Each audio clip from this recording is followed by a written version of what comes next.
हंसी के रस रंग प्रमोद दुबे के संग। आज इस कड़ी में आप हमसे सुनेंगे मेरी एक हास्य रचना बफे पार्टी। जब भी शादी का निमंत्रण पाता हूँ बफे पार्टी के नाम से घबराता हूँ। एक दिन जाना पड़ा पत्नी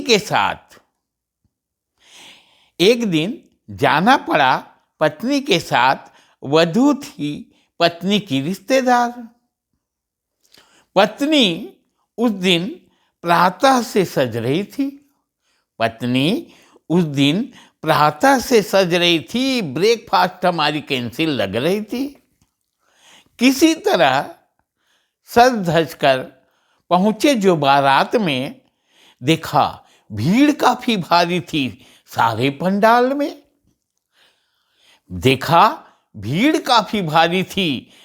पंडाल में। भूखी नजरें खाने के मेज को तक रही थी। खाने में अभी देर था इसलिए सुंदरता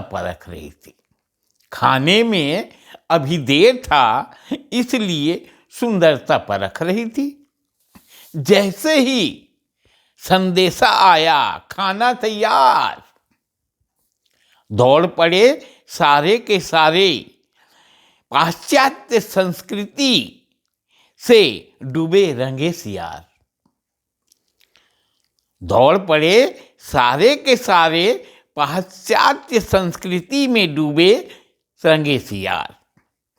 मची भगदड़ भारी। अरे समर भूमि में होने लगी मारामारी।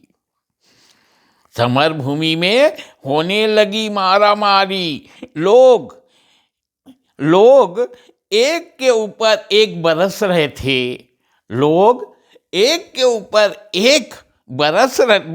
लगे। जिसने झपट लिया सो झपट लिया, बाकी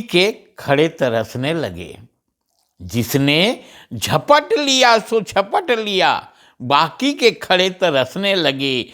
भीड़ मेज पर इस कदर झूम गया था, किसी नई फिल्म का बुकिंग विंडो बन गया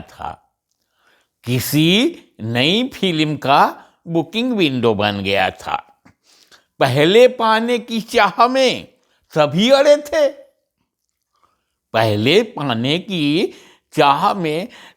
अड़े थे, मगर हम दूर पत्नी के साथ एकदम चुपचाप नजारे देखते खड़े थे।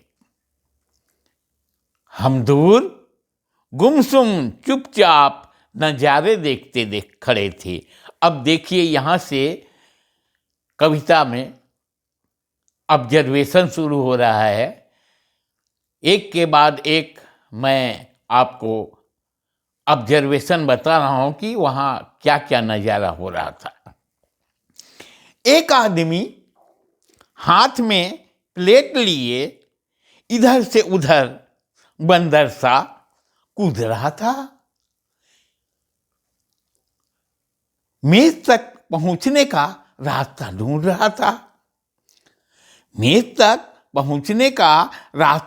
रहा था। अरे खाना लेना तो दूर, उसे देख भी नहीं पा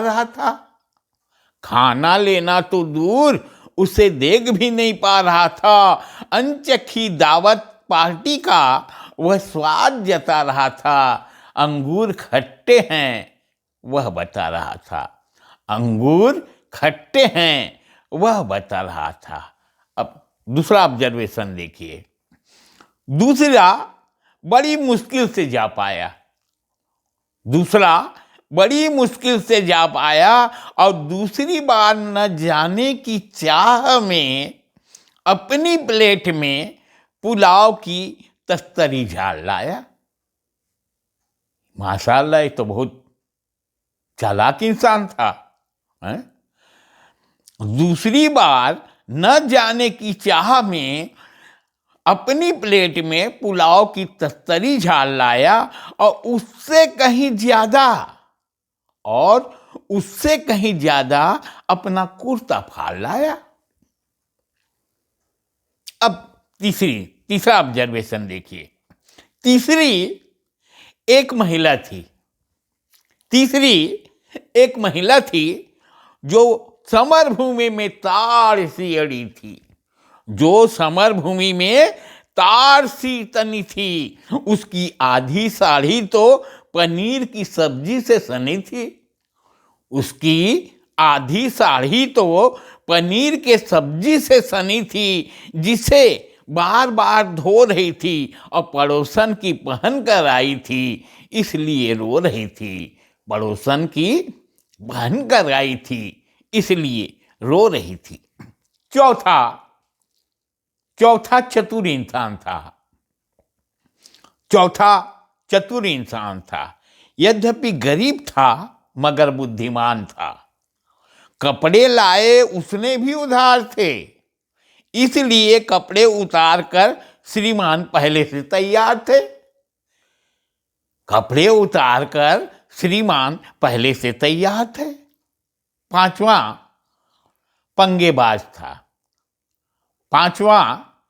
पंगेबाज था जो दूर खड़ा अकेले ही झटके ले रहा था। बड़ा अजीब सा झटका ले रहा था वो, जो दूर खड़ा अकेले ही झटके ले रहा था और भीड़ में घुसने के पहले दंड फेल रहा था। भीड़ में घुसने के पहले दंड फेल रहा था। छठवा कठिन परिश्रम से खाना ला रहा था। देखिए, कभी कभी ऐसा भी होता है पार्टी में। छठवा कठिन परिश्रम से खाना ला रहा था। पलक झपकते ही उसके प्लेट का रसगुल्ला गायब होता जा रहा था। पलक झपकते ही प्लेट का रसगुल्ला गायब होता जा रहा था। उसका साथी इन हरकतों से परेशान था, इसलिए बीवी बच्चों से ज्यादा प्लेट पर ध्यान था। बीवी बच्चों से ज्यादा प्लेट पर ध्यान था। सातवां सत्ताधारी नेता था। बफे पार्टी का प्रणेता था। कुर्सी पर बैठा सजी प्लेटें पा रहा था और बफे पार्टी की धज्जियां उड़ा रहा था। आठवां पहली बार आया था। किसी पार्टी में नहीं खाया था। पार्टी का लुत्फ ऐसा ले रहा था, आइसक्रीम के साथ कॉफी पी रहा था।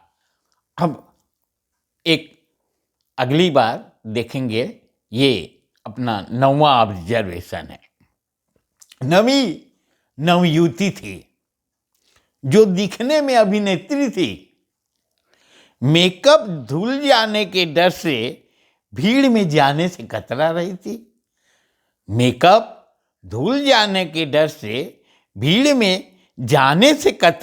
थी। और कल्पना में ही खाने खा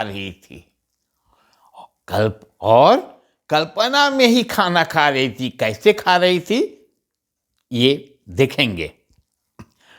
प्लेट दूसरे की देख रही थी और मुंह अपना चला रही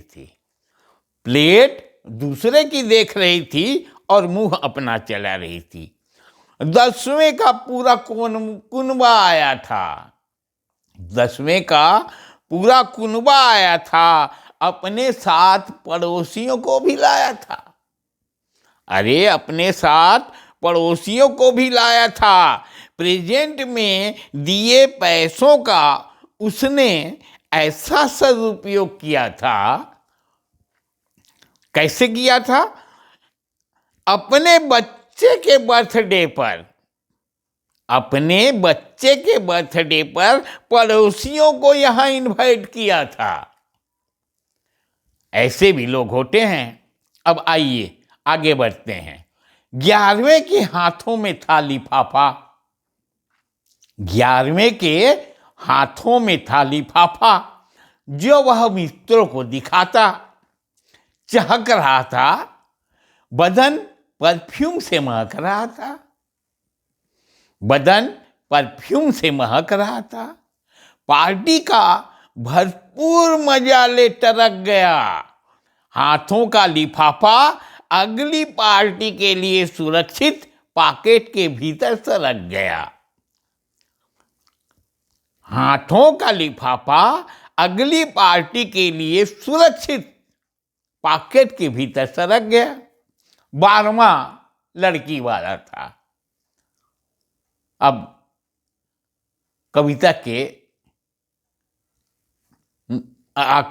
समाप्ति की ओर हम आ रहे हैं। 12वां स्वयं लड़की वाला था, जिसके प्राण कंठ पर अड़े थे। घराती तो सारे खा रहे और बाराती सड़कों पर खड़े थे।